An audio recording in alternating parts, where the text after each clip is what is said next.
Cybersecurity concerns are ever evolving. OT cybersecurity is even more complex, and it's so much more than just software and hardware. How do you stay on top of it all?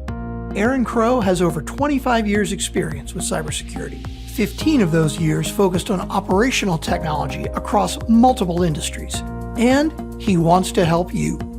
Welcome to the Protect OT Cybersecurity Podcast, brought to you by Industrial Defender. Now here's your host, Aaron Crow.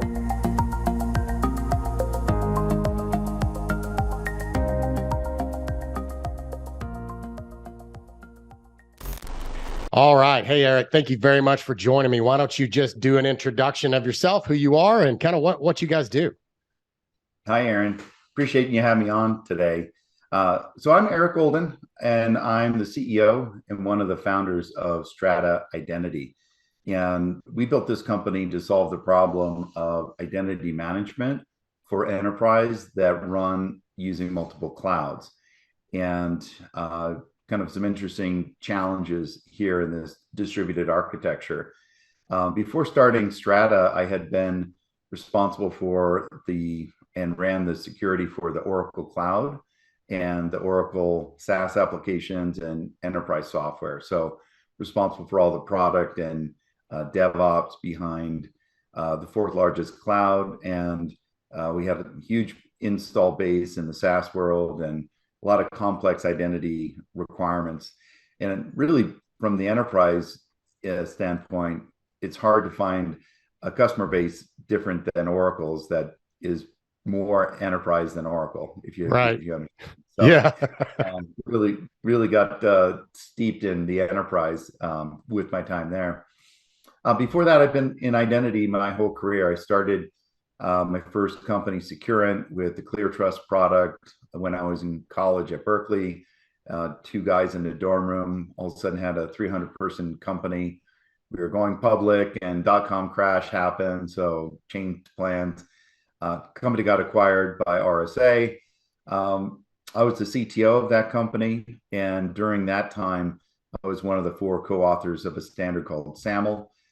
Really opened the door for federated identity, and really, and that was probably the kind of an opening of the market from an identity standpoint to this distributed model that we take for granted today. Yeah. And in between that company and Oracle, I had a second identity company called Simplified, and we were the first identity as a services company, and had been coincidentally also acquired by RSA. So a lot of identity, a lot of enterprise and standards. So yeah, I'm really excited about what we're doing now at Strata, because the market has just been evolving so quickly, and the number of companies that struggle with scale on multi-cloud and the hybrid on-prem to cloud, and then keeping all this stuff running. It's been a great time to be in identity, Aaron.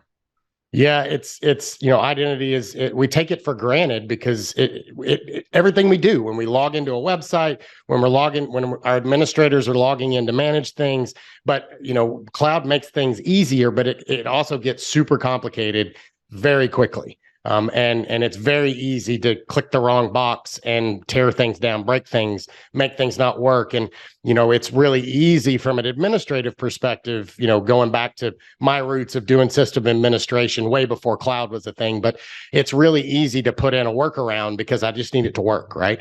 And it's very, but then once it's working, it's really hard to go back and fix it. Right. So talk a little bit about that, right? As big as this problem is, as big as this scale is, spreading across multiple cloud environments, spreading across, we talked about a particular client before we started recording, and they're global, right? So they've got multiple cloud infrastructures, they've got facilities around the world, they've probably got staff around the world supporting that. How do you manage identity and making sure things don't break? But at the same time, you're locking down these environments so that they function, they're secure, they're doing what they're supposed to do, least privilege, all of those things that we take for granted in an IAM world. Yeah, well, you raise a lot of fun topics and interesting challenges. When I think about how do you secure that really fragmented, complicated, multi-vendor world? I like to go back to first principles, right? And sure, there's a lot of nuance in identity, a lot of corner cases, but when you really get down to the fundamentals, it's about users accessing applications and the data inside that application. Right. And those three things are like the food groups that you got to think about, right? Where do each of these reside? And then how do you manage the relationship between those? And in the multi-cloud, each of those three circles has like subdivided, and some sits in one place and some sits in another. And so it's like those things back in high school. Remember when the cell division and Right. all of that stuff happened? You're like, wow, one thing turned into 30,000 things so quick, right? And that's part of what's happening, is that what used to be in a single place, like your data center, Right. is now in multiple places. And so those users are in different identity providers. So IDPs, as most people refer to them. Mm-hmm. And these IDPs are provided by different vendors. So you'll have some in, say, Okta, some in Oracle, some in Microsoft Azure AD. Right. So now you've got identities and they're in different places. And you also have different kinds of identities, meaning you may have your employees in your workforce, but increasingly with digital transformation, everyone's got their customers online, or more every day. And so now inside of that user circle, it's fragmented between employees and customers and partners. So you have all of these fragmentation, and the picture that I'm painting, Aaron, is that all of these pieces get subdivided and distributed. So the problem today is fundamentally one of managing distributed information. And that's different than used to be conveniently all in one place, generally, right? So thinking about the problem as a distributed problem, that's one of the most important kind of mental shifts you need to make, is moving from an or mindset, as in, do we use Okta or Microsoft? Sure. And adopting an and mindset, where you have Okta and Microsoft and Oracle and IBM, and so on it goes. So once you make that shift, in computer science, it's like the binary or the Boolean or versus an and, right? Sure. Very simple concept, but it's not simplistic. And it has huge implications when you scale it out. So the second thing I like to think about are those applications. And the application is really a vessel for the data. Mm-hmm. And from a security perspective, we care most to protect the data, but you have to start with the vehicle, which is the application. And if you look at the tight relationship between those two things, let's start with the applications. In today's world, you've got a lot of interest and motivation to move applications into the cloud. And generally, most people are buying SaaS applications where they can. Sure. But you still have this mix of, well, we're a bank that's been around for 30 years and got all these things that we run the bank on that sit inside our data center. And if they're not running, the bank isn't running. Right. And so how do you think about those applications in a way that you can move them to a more modern and reliable environment from an OT standpoint, right? You want to get off of stuff that maybe is legacy, 10, 15 years old, past its due date. You got to move things into the cloud. Well, within the application, identity is it's kind of like Velcro, in that your applications are stuck into your identity infrastructure on premises, right? So you think about how many applications tie into Active Directory, Sure, or how many applications tie into something like Oracle or SiteMinder, right? The old cranky stuff. So to pull that application out takes a lot of work. You got to rewrite that application, and you're basically pulling the pieces of Velcro apart, and it costs a lot of money, takes a lot of time. Nobody wants to spend their days doing that mundane task. So another way to think about it is, well, let's put in an abstraction layer between the applications and the identity.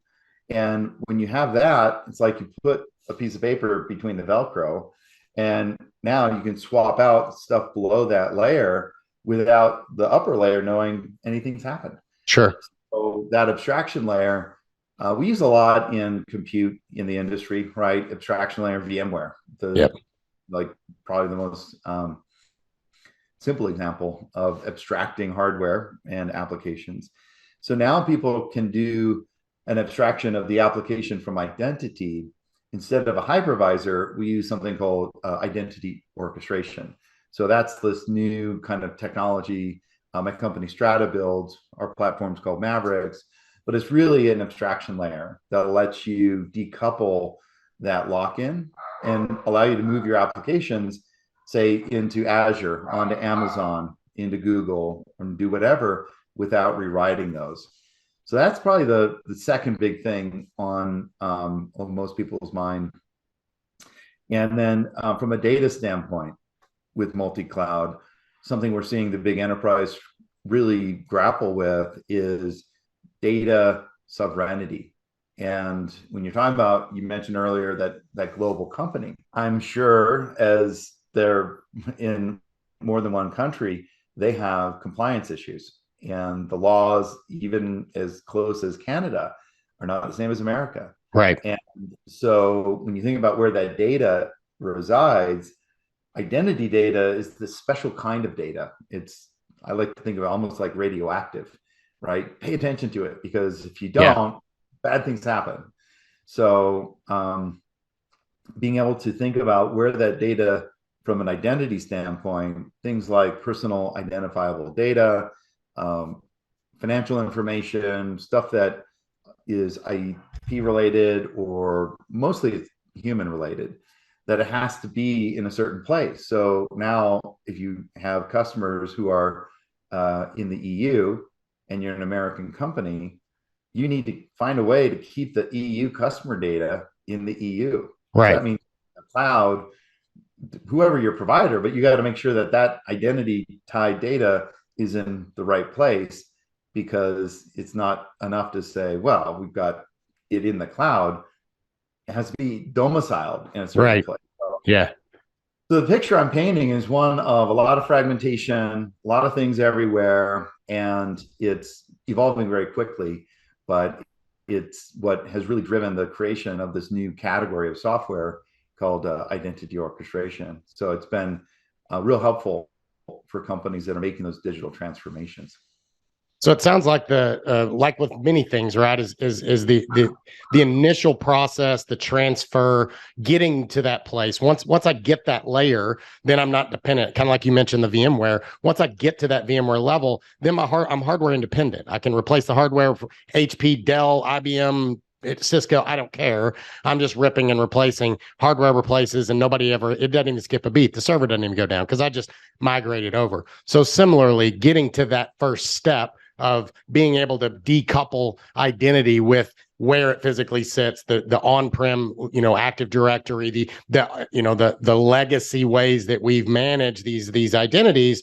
Once I get that initial transition, then that application layer is a lot easier because I can change it out, I can move it around, and it doesn't really matter. Then it's just really, it sounds like it's more around who that person is, managing their identity, where particular data may need to sit, but also how does that application get to, and what is most important to it? Like, am I locking it out? Am I segmenting it off for administrators? Am I segmenting it off for region? Am I segmenting it off because this is financial versus OT or manufacturing, et cetera? So what is the biggest hurdles? How are you finding that companies are, kind of transitioning, and are they doing just a massive, all my systems, just dump everything in the cloud, or they say, I'm going to do my HR system and my my Salesforce system, and kind of picking some priorities on which systems to migrate first? Yeah, you're bringing up a really important thing, which is, do you go big bang or incremental? Right. And I'm a very conservative person. I hate risk. I have to price it and manage it every single day, right? Sure. And it's never not on my mind. And the amount of risk involved with a big bang switchover is enormous. Yeah. And there's no reason to do it.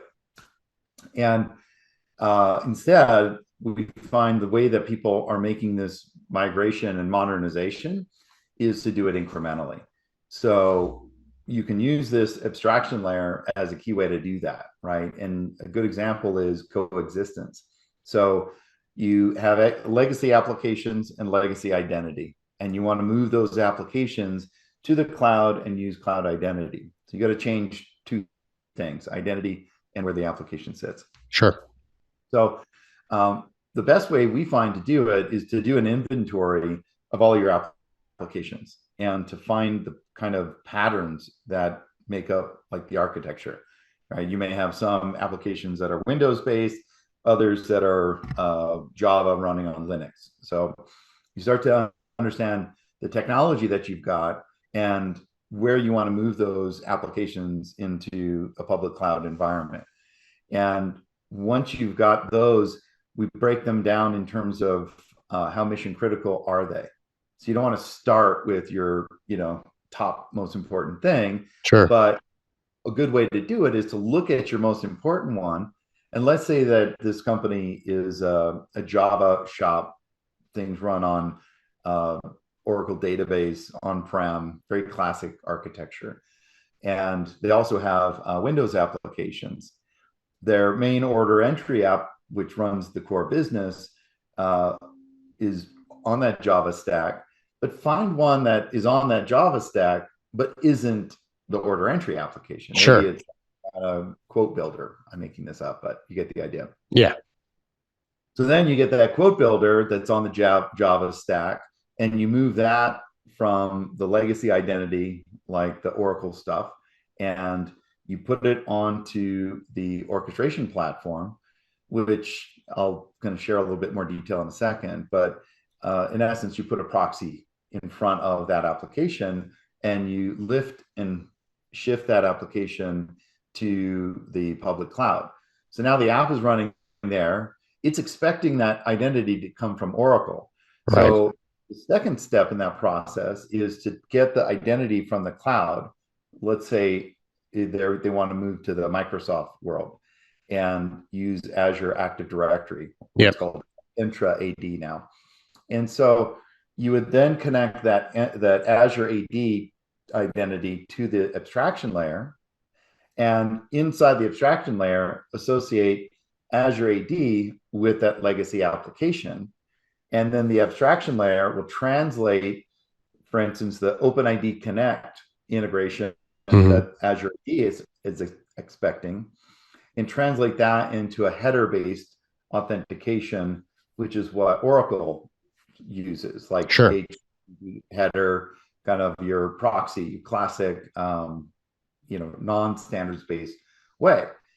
So what you've just done there is you've moved a non-standard supporting application to talk to a standards-based identity system without rewriting it. Right. And you don't have to do anything but literally FTP it, like copy and paste it into the cloud, and now is up and running.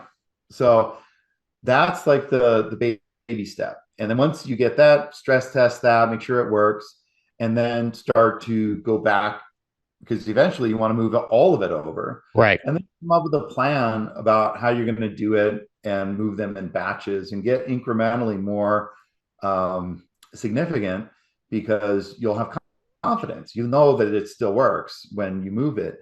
And once you get that momentum, then the project starts to take on a life of its own. And I can't tell you how many customers we've helped get completely off the legacy, where they can truly turn the server off, right, pack it up and ship it to recycling.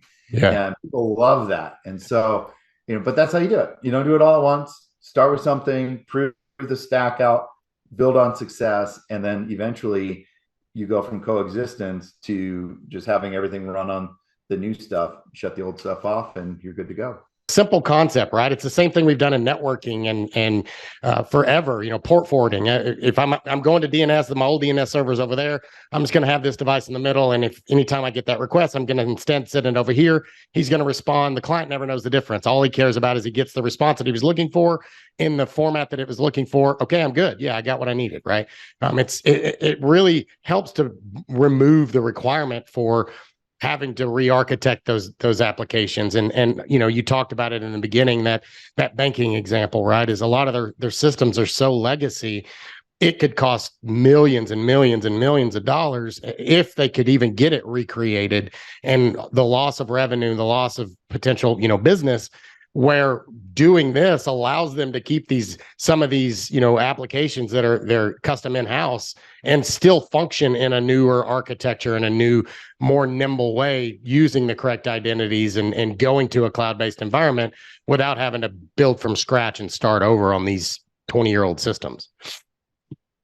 Yeah, you're exactly right. And it's a technique that's been around for a long time. Yeah. In fact, virtualization in many forms has been around since the mainframe days. Right. And, it's the same thing come back around, because what proven techniques, they tend to survive. It's like genetic in, what do you call that? Natural selection. Yeah.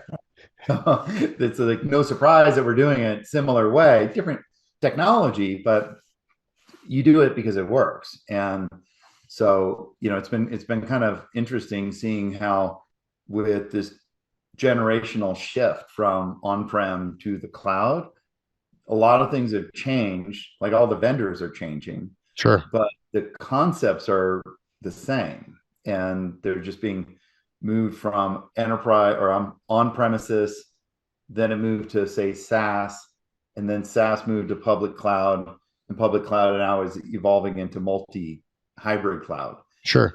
So each of those steps has had a need for this kind of capability, but it wasn't until we got into this multi-cloud world that there was a way to actually do anything about it. Because I've been in identity building software for 27 years, and the amount of technology that we had to build in my first company, which ClearTrust was one of the first distributed architecture platforms built in Java. And we used an old technology, brand new at the time, called Corba. And that was the Inter-Orb Protocol, the IIOP. And we had all of these components that could run at larger scale than anything in the market. But we had to build all of that plumbing. Yeah. Fast forward to today, that plumbing just comes as dial tone in the cloud. And if you know how to weave it together, you can build some really powerful things. And it's really nice working with modern tools, because the platforms get you so much more than they ever did. So multi-cloud, obviously, this is it's not new, but more and more companies are really starting to migrate. I think everybody kind of picked Google or whatever cloud that they prefer, Azure, whatever, Amazon. but as they've grown, I've seen more and more companies really spreading their wings, and some of them are doing, hey, this application I'm going to put over here, this application I'm going to put over here. But a lot of the larger and more mature ones are really starting to spread individual applications across those multi-clouds. So talk a little bit about the pros and cons of from an identity perspective, how by doing that, what benefits I get, but also the struggles that you're seeing in managing those identities across all of those multi-clouds as well. Yeah, so the pro and the con, the pro is that you get better agility and choice. And whether you're making a change for economic or performance or capability reasons, you want to be able to make a choice and not be locked into something. So I think that's one of the most important things to prioritize early on, is to avoid using too much of any one vendor's special sauce, right? Or have your eyes open when you're doing it, knowing that, hey, if we're going to go really deep in this data lake, data warehousing is a great example, right? Right. There's a lot of gravity involved in that data. So you want to really measure twice and cut once when you're talking about something that has a long-term, a lot of gravity involved. On the other hand, I find that when you're looking at the services that come from the clouds themselves, the more you get from the cloud itself, the less you have to build on your own. And so you kind of see an arms race going on with the big three cloud platforms today, where a big neutralizer or equalizer rather was Kubernetes. Sure. And once you got another abstraction layer, right? So once you got your apps running on containers inside of Kubernetes, now you can compare apples and apples between Azure and Amazon. Yep. Because, you're saying, hey, well, it's the same functional thing. Why would I spend more here? What do I get for that? Right. So that's a nice way to break that lock in, right? Is to use these shared capabilities across clouds. Because then if you need to move, you can. And one of the things that we do as a multi-cloud software company is we build our multi-cloud capability the way that we build our product, meaning we'll build a lot of it on Google Cloud, but we run it on Amazon and Right. we run it on Azure. So right there, we know if we're going to build our application is not dependent on any special sauce between these. And that gives us a lot of flexibility because, we're agnostic. We're Switzerland. We don't care. We'll help our customers use whatever platform they want. They love Azure. Great. We're going to make that work really well. If they love Google, just as fine with us, right? So we want to be neutral and go where the customers need us. And the last thing I think about that portability is that data residency issue. Yeah. Because that is coming up more and more because people, when they're doing their compliance, they're saying, okay, where are all the controls that protect this data? And where is the data itself? And how do we make sure that it's not ingress and egressing the wrong networks, right? We need it to, be very deliberately in certain places and make sure that you can verify that all the security has been put in place. So again, it's complicated, but we find patterns and then you rinse and repeat, use that pattern from one cloud to the next to the next. And that keeps you from getting too tied into any one of them. That's been helpful for our customers. Yeah. And identity is so important to, so many things about all of the, you see malware attacks and you see all the ransomware stuff that's going on. You see all these vendors that are connected into my environment. And all of these things really tie back to, having an identity. Who is this person or this credential? Should they have access to? Where are they coming from? And there's just all of these factors that really tie into this identity of a credential, of a person, of an asset. An endpoint, like all of those things matter. So how does having cloud, having multi-cloud, having this layer, how does that add to the resiliency of their applications, the resiliency of their environments and their product and their business for that matter, lowering that risk and improving their resiliency from attacks, from malware and all the things we see in the news from cybersecurity? Yeah, great issue, Aaron. And I think what I would prioritize are two things if you want to improve the continuity and security of your environment, right? And by that, I mean, you mentioned malware and ransomware and so many of these things. The common vector of exploit is the human, right? It's the person. Right. And it's typically their password. And, we've got passwords for so many things. And even if you have really good password hygiene, it's still something that you can lose. And the number of times you hear about a breach, you trace it back to the root cause, and it's a person doing what people do, make mistakes, which we're all human. And so what else can you expect, right? And the idea that you're going to trust something that you know is untrustable, that's kind of less than ideal. I'll say Sure. that. So the key that we're helping a lot of companies with right now is getting off of passwords and replacing it with a different kind of authentication, typically phishing resistant multi-factor authentication, or PMFA. And when you think about the example of that, if you've ever used your Android phone or your iPhone and it has a face scanner, what that's doing is it's combining multiple ways to identify the person to represent your digital identity Sure. in logging onto an application. So if you have, it's very hard, if not impossible, to really steal someone else's physical identity, right? Notwithstanding the James Bond movies and all of the things that they put in Hollywood, but practical purposes, if you can get that face scanner, it's a lot more reliable than the password. Sure. So if we say, hey, let's take the problem out of the hand of the individual, the password. Well, how do you deliver it to the application, which is going to secure the data? Right. And that's that last mile integration thing, which is where identity and the intersection of the identity into the application. And that's also another place for identity orchestration, because when you use the abstraction layer, you don't have to rewrite the application to work with the authentication system.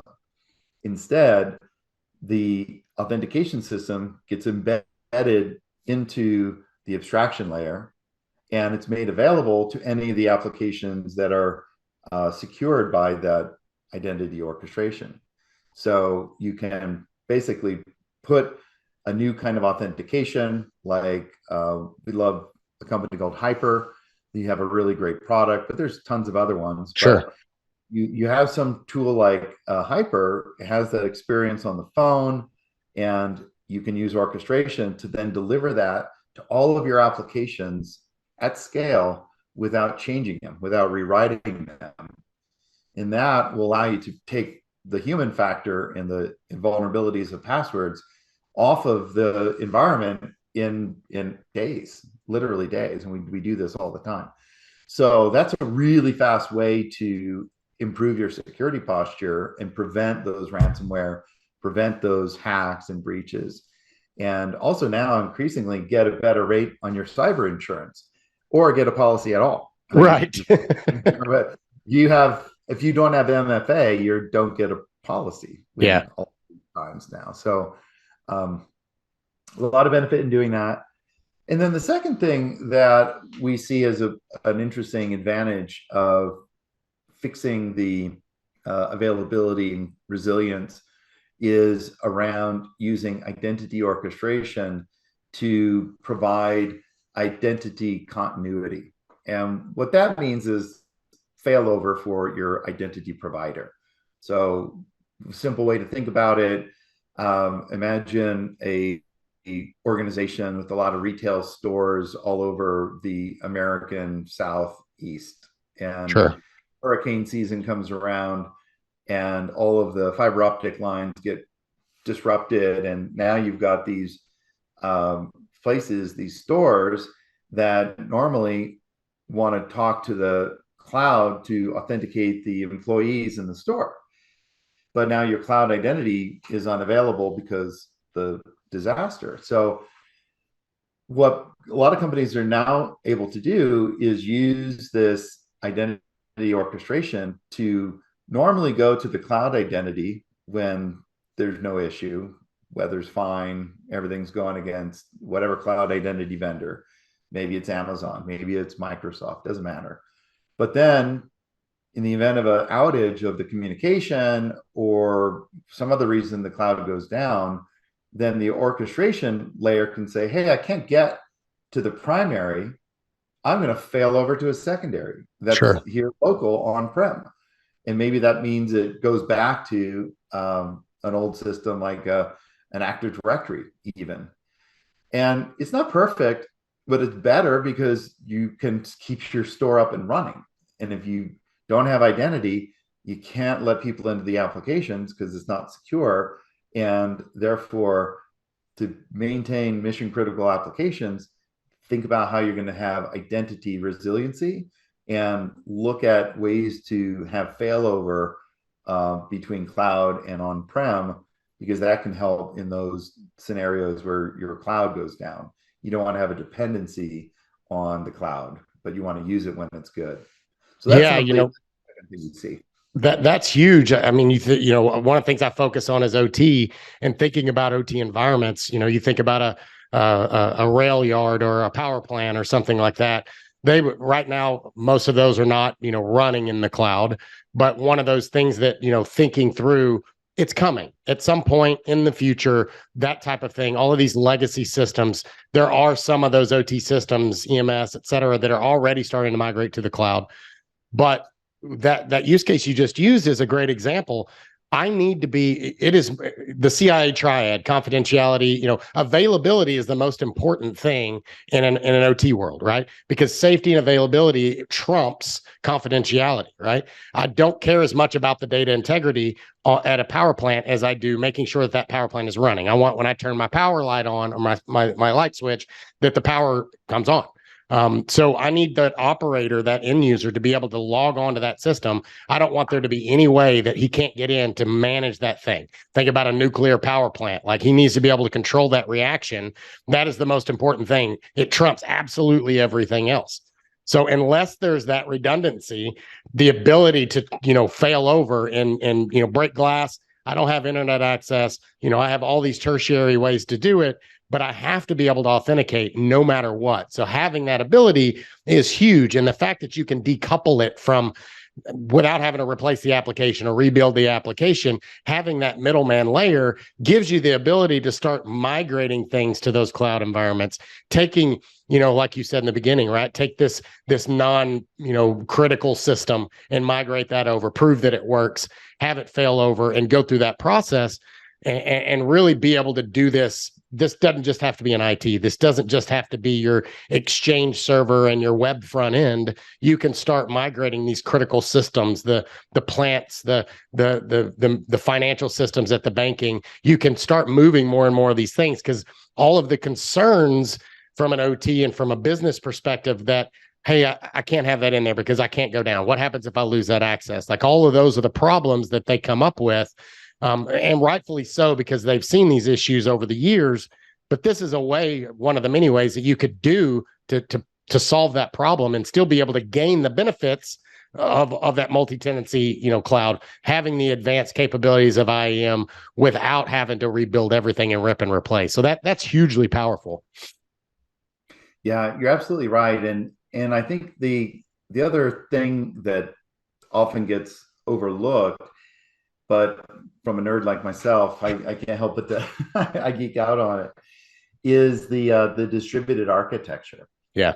Right. When you think about these use cases where it's 2023 today, we've got more locations than we did 10 years ago. 10 years from now, we're going to have an exponentially a larger number of locations. Edge computing. Yeah. That's here right now.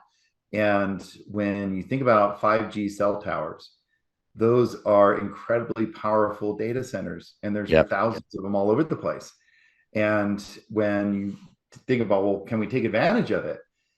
That is a big mesh of all of these points of presence. Mm-hmm. And this kind of model I'm describing of the magic of identity orchestration multi-cloud, it's the distributed architecture, right? Like, that's the genetic adaptation that makes this the reason to build stuff with this technology for this time and age, right? That's the survival skill, right? Sure. Because in the 5G tower, you've got a Kubernetes cluster, and you can run any platform you want, and you're going to be really close to what's consuming and using that application. So the same way that your applications will get distributed out to the edge, your data is going to get distributed out to the edge. You need your identity distributed out to the edge and be able to not just work in that environment, but how do you thrive, right? How do you build a system that gets better the more distributed it gets, as opposed to get more brittle and weaker? And that's the kind of magic that we really focus on from a computer science standpoint, is how do we build the resiliency and architecture where things get better with more fragmentation, more scale, more diversity. And it's been really interesting to see how the use of open standards has really made things scale. And so, pushing more open standards from every vendor, no matter where you can, it's always in the customer's interest to look for a standard, because that's what gives you that interoperability. It's going to work because, people adopted one standard or the other. So I think that's something that we like to promote, open standards, and encourage anybody else in the market to ask their vendors, hey, how do we do this in an open standards way? Because thinking long term, we need to be able to move very quickly, because this evolution is happening right now and it's accelerating. I don't know what you're seeing, but Yeah. it's in overdrive at the moment. Yeah, and I see that really being a problem. And OT is 10, 20 years behind IT for sure. But I see that as a huge problem. And one of the things that slowed OT down in adopting a lot of these things is, 10 years ago, even, maybe less, everything was proprietary. Everything was this custom black box thing that nobody understood the guts of. And, it was air gapped, and just don't, there was this line in the sand that you don't touch that stuff. You don't ask that question. Nobody in the company most of the time really understood what happened. They just depended upon the vendor. And it was just I trust them. They're my vendor. They know what they're doing. And as they started bringing these commercially off the shelf products, VMware, switching, firewalls, all those same things that we saw in the IT for the past 20 plus years, it started bringing all of those problems, but the vendors didn't necessarily understand all of the capabilities of those things. So they brought all these problems without solutions to them. So it's almost like they're trying to reinvent the wheel of all of these VMware. I mean, again, things that we've solved 20 years ago, and we're just now looking at them in these OT spaces. And a lot of it is because of that. It's not open standards, right? It's not, I'm locked in. Like if I have this particular control vendor, it's really hard to rip and replace, because it's not just about a software stack. It's hardware. It's tied into hardware and the sensors that are out in the field. So all that makes it really hard. And the vendors know that. They know once you have them, it's really hard to replace them, because there's physical labor, running new wires, replacing hardware, software. It's not just going from Microsoft to Azure to Google and redirecting some things at some application layer, right? It's all the way in all of the the OSI model. It's all the way down the stack from layer 1 all the way up to 7, right? So it's really hard to replace all of those layers in an OT environment. That's where your business is making its money on. You look at a car manufacturer. If I had to go replace every device that makes all of that automation and robotics work in a manufacturing facility, that's exponentially more expensive than they can return in any short amount of time. So we've got to find ways to, as we start replacing these systems, to demand standards, demand that we can start doing these things so that we're not locked in, and start future proofing these things now, not just waiting. Well, we've done it this way for 40 years. That's the way we're always going to do it. Yeah, absolutely. And you're so right about that lock-in. And it's one of those situations that, the metaphor story of a boiling frog. Yep. And then we all so many of us in the industry, we've been frogs in a slowly boiling pot of water. And right. Every, 1 minute to the next, it's not so bad. But, after enough time, you're just like, how did we get to this position? Right. And we got to get out of it. And oftentimes it's really expensive or really painful at that point to jump out. And you don't want to jump out of the pot into the fire either. So, I think going into it with eyes open and saying, hey, here's a plan. And where can I use standards and where can I use abstraction? because those are the two things. They're two sides of one coin in a way that they decouple things, right? If you all support one standard, then I can rely on the same kind of behavior if I switch vendors on the other side of that API. Cool. Sure. That's nice. In terms of going in and saying, hey, we're going to use this cloud, but we don't want to get too far down that road, then how do you use an abstraction layer? And maybe it's an identity layer, maybe it's a Kubernetes. I think we're going to see even more things find their way through the OSI stack where abstraction is going to happen with storage and networking and data. In fact, it already has. I think the last 10, 15 years, virtualization, now people call it software-defined storage or software-defined whatever. But really what it's doing is saying you can abstract it. And so having this experience and competency on dealing with abstraction layers is this kind of secret skill, right? It's this thing that's happening all over, but unless you're like really paying attention to it, calling out that pattern, you may miss it because it's not like the glamorous thing necessarily, but it's the hardest working layer in the stack. If you think about how much rests on that abstraction layer, or can rest. So kind of important to really have a plan about that and position. Yeah, and that being said, right, is when we're looking at these large scale projects, it's easier to just go the way we've always done it and do that simple upgrade and just go to Azure or just go to Google or whatever that is and skip that step because it's a little bit more expensive. It takes a little bit more time and a little bit more thought, but it's short-term thinking as opposed to if you fix that now, then you're not locked in. Then the next 40 years, you can move around, you can adjust. I can pull this application out and put in a different one without having to re-architect everything.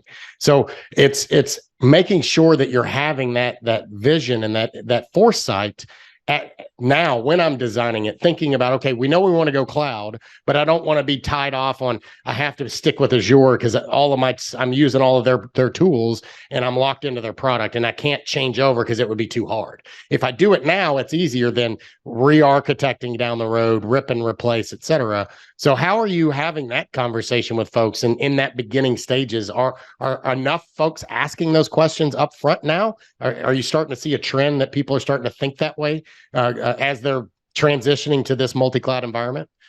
Yeah, I think the more experience an organization is with enterprise technology, the more likely they have gotten burned by lock-in. Sure. And, there are some companies that are purely in the cloud, were born in the last 5 years. Those are the exceptions, right? And for them, it's a different world, right? They don't have legacy. But vast majority of companies that we work with are not cloud native, but they're in the kind of moving transformation kind of mindset. And, we do find that the people who've made some kind of early steps, like from a maturity standpoint, that have already gone and done something about it, if they're lucky, I know this sounds counterintuitive, if they're lucky, they made a bunch of mistakes early, right? Where they ran into something that required them to move from one cloud to the other. Right. Oh, shoot, maybe it's pricing or something. You never know what it is. Right. But if you move a little bit and you get that lesson in the beginning of say, oh, geez, we had architected everything using the cloud service provider's storage API. Right.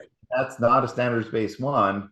So, maybe when we had to rewrite that subcomponent when we move cloud providers, that experience tells them, well, hey, the next time, let's find a way to put an abstraction layer between the critical layers in the stack.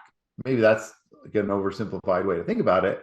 But if each one of your pieces of your stack going from top to bottom, instead of each one of them having a layer of Velcro between each of the stacks, put, I don't know, wax paper in there or ball bearings. That even be a better way. I guess they fall around all ball bearings nowadays, Aaron. I don't know how to keep them right in place, but you get the idea. Yeah. WD-40, Teflon. There we go. Yeah. Teflon. Teflon. There you go. And so now those two stacks, they can have the same components top to bottom, but the one that's got the Teflon and not the Velcro is going to be so much easier to live with. Yeah. And you can swap things around. And Yeah. That little bit of investment in that Teflon can make the difference of, we've got some customers, Aaron, it's interesting, at scale, the big enterprise. I'm thinking about this one pharmaceutical company. They're one of the biggest in the world, and they've got close to 5,000 applications that they are moving out of one business and divesting and pushing it out into a spinoff. Sure. And so they're faced with the problem of refactoring 5,000 applications. And they spent a bunch of time and only got through, in 1 year, they got through 100. Wow. And the cost was a couple $1 million. Yeah.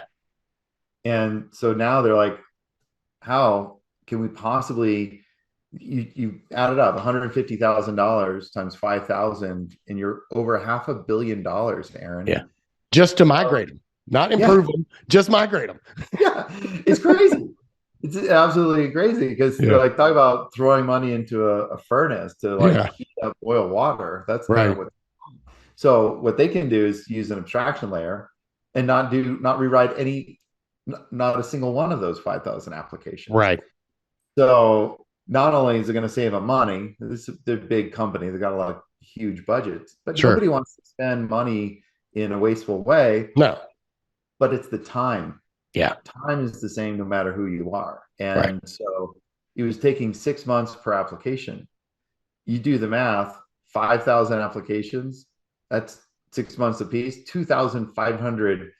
Like people haven't even written language slightly longer than that, right? So you think about the scale of that. You say, is it worth it? This is not feasible. Yeah. Yeah. So there is a case where you can say, hey, you've got to take a different approach. Sure. Use the abstraction layer, and then you save the time and the money, and you can, don't take, just prove it as you go. No big bangs. Start small. Scale with what works. Awesome. Well, hey, so I like to kind of close out with this question. I didn't prep you on this, so we'll see how you do with it. In the next 5 to 10 years, what's something you're excited about? What's in cyber, and maybe something that you're concerned about? I'm excited and concerned about AI in cyber, and I've been working with the AI and machine learning for about 7 years, previous to even starting at Oracle, and had seen some of the early AI breakthroughs in the mid 2000s, late 2000s, and it was remarkable how quickly that first generation evolved into some very powerful capabilities where you could get a better radiology outcome with AI, with machine learning, than the best trained doctors in the world, right? Sure. So that's wonderful. So there's the promise. And then, the downside of things are when the tool is turned for nefarious purposes. Right. And so you start to look at where the generative AI has gotten more recently with the GPT and the OpenAI, and they're the most prominent, but there's been happening pretty vibrant ecosystem in AI right now, applied AI. And so when you think about tapping what the AI can do when you train it on the right data set, I'm really excited about training AI for detecting fraud and finding nefarious actors in that user application data triad. And that's where the problems are. It's all based on data. So we can train AI models to do something about it. Right. And I'm excited about the potential of co-pilots which are kind of if you played Halo, Cortana, that's Yeah. my go-to when I think of that, right? Yeah. 5 years from now, to your question, I think we're going to have a lot more sophisticated co-pilot capability. And I think the other side is autonomous capability, where if you can train an algorithm to do integration, for instance, then that abstraction layer can touch everything and cover everything, right? And so replacing people writing software with an algorithm that does that work for you is pretty interesting. And we're building that into Strata's products right now. Now, the concern is that the ability for people to be tricked by artificial intelligent kind of scripted things is real. I mean, we were having a hard time when we didn't have AI. People would respond to those ridiculously poorly worded fake emails and all those scams. Well, they work because people are not reliable. And so what happens when you get more sophisticated exploits? It's going to drive more of a need to get people off of passwords, because I think it's going to put that on overdrive, where getting a fake voice that calls you and says, hey, I've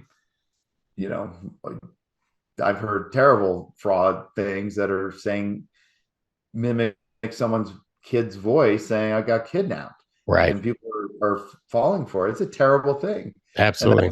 2023, give it 5 years, and how anyone's going to tell the difference? So it's going to go much beyond. My point is, it's going to go beyond stealing your credentials, and it's going to turn into something even more nefarious. So finding ways to harness that AI to help the good guys stop the bad guys, I can't wait for that. So it's going to be an interesting time. It'll be a battle royale. I'm thinking about Halo now, so I got pictures of the bad AI going at it. So that's the fun thing, though, right? Is like you said earlier, I'm the nerd in me is like excited for the challenge. But to your point, like, the fact that some folks are the phishing emails that are broken English and they were really poorly worded, but they were still successful. That's the reason you saw so many of them, because they were successful. And if those were successful, I mean, I can put out something on ChatGPT right now and it looks great.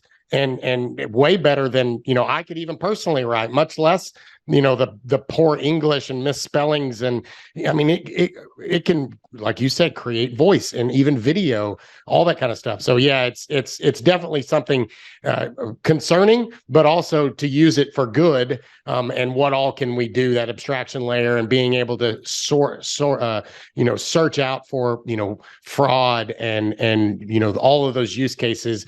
We can really train it to know what good looks like and be able to search out bad.